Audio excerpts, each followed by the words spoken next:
دور موجود کے فتنوں میں سے یہ سوشل میڈیا بہت بڑا فتنہ بن کے ہمارے سامنے آیا ہے۔ بالخصوص نوجوانوں کی زندگی کی ساری لطافتیں چھین لی ہیں اس نے، اور جس کے نتیجے کے اندر وہ حقیقی لذت جو عبادات کی، ذکر و فکر کی نصیب ہونی چاہیے تھی، اس سے موجودہ نسل جو ہے وہ بالکل دور ہوگی۔ انہیں پتہ ہی نہیں ہے کہ سجدوں کا سرور کیا ہوتا ہے، سحری کے جاگنے کا لطف کیا ہے، اللہ اکبر، رب کے حضور آنسو بہانے کا سرور کیا ہے۔ تو اپنی نظر کی پاکیزگی کا خیال اور لحاظ رکھیں، اس کا نتیجہ یقیناً عبادات کے اندر سرور کی صورت کے اندر برآمد ہوگا۔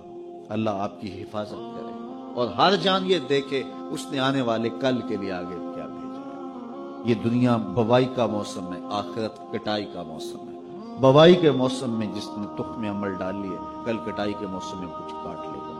اور جو کسان بوائی کے موسم میں مٹی سے مٹی نہیں ہوتا بلکہ کلف لگے لباس پہن کے گھومتا پھرتا ہے، نہ کبھی کھیتی میں گیا، نہ کبھی بیج ڈالا، نہ کبھی پانی دیا، نہ کبھی جڑی بوٹیاں تلف کی، تو کٹائی کے موسم میں وہ کچھ نہیں اٹھائے گا۔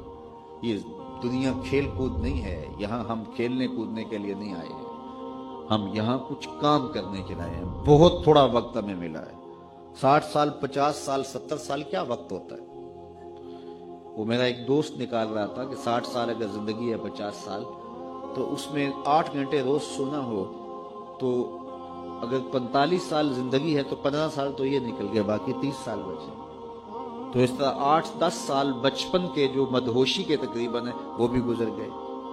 پھر روز 2-3 مرتبہ واش روم میں جانا پڑتا ہے، تو 13 سال اس نے نکالے تھے کہ بڑے سال تمہارے پاس ہیں، تو 13 سال ہیں، یہ ہے کل ٹوٹل زندگی۔ اب اس زندگی کو کہاں لگاتے ہو؟ اب اس زندگی کو کھا گیا سوشل میڈیا۔ یہ 13 سالہ جو زندگی بچی تھی، نمازوں کے اوقات بھی یہ کھا گیا، باقی اوقات بھی یہ کھا گیا، ہمارے پلے رہا کیا؟ پھر جب جائیں گے کیا خالی ہاتھ جائیں گے؟ آئیے اپنی زندگی کو، بالخصوص جوانوں کو میں کہتا ہوں، بڑے قیمتی لمحے ہیں جوانی کے۔ بڑھاپے میں بھی سجدوں کی توفیق مل جائے تو بڑی بات ہے، لیکن جوانی میں جو سجدوں کا سرور ہے وہ بڑھاپے میں نہیں ہے۔ تہجد کا لطف بڑھاپے میں بھی بہت ہے، لیکن اگر جوانی میں سحری کے وقت اٹھ کے ایک جوان جب بستر کو چھوڑ کر کے مصلی بچھاتا ہے، عرش جھوم اٹھتا ہے۔ اللہ اکبر! آج ہر بندے کو شکایت ہے، ہمارے گھر میں بھوت آ گیا، جادو آ گیا، ٹونا آ گیا، سایہ ہو گیا، بدروحیں آ گئیں، یہ ہو گیا، وہ ہو گیا۔ مجھے بتاؤ، جس گھر کی صبح کا آغاز ایسے ہوتا ہوگا، اس گھر میں کوئی جادو آ سکتا ہے؟ کوئی بدروح آ سکتی ہے؟ وہاں تو رحمت کے فرشتے اترتے ہیں۔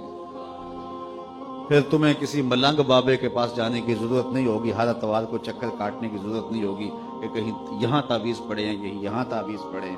ہر وقت اسی چکر سے نکل ہی نہیں پاؤ گے، ساری زندگی وہم میں گزار دو گے۔ لیکن اگر تم سجدوں سے اپنی زندگی کو آباد کر لو گے، جب صبح اٹھو گے، جب نکلو گے گھر سے، تمہارے ساتھ رحمتوں کے فرشتے چل رہے ہو، تو اپنی زندگی کو اللہ اس کے رسول کی راہوں پہ ڈال دو۔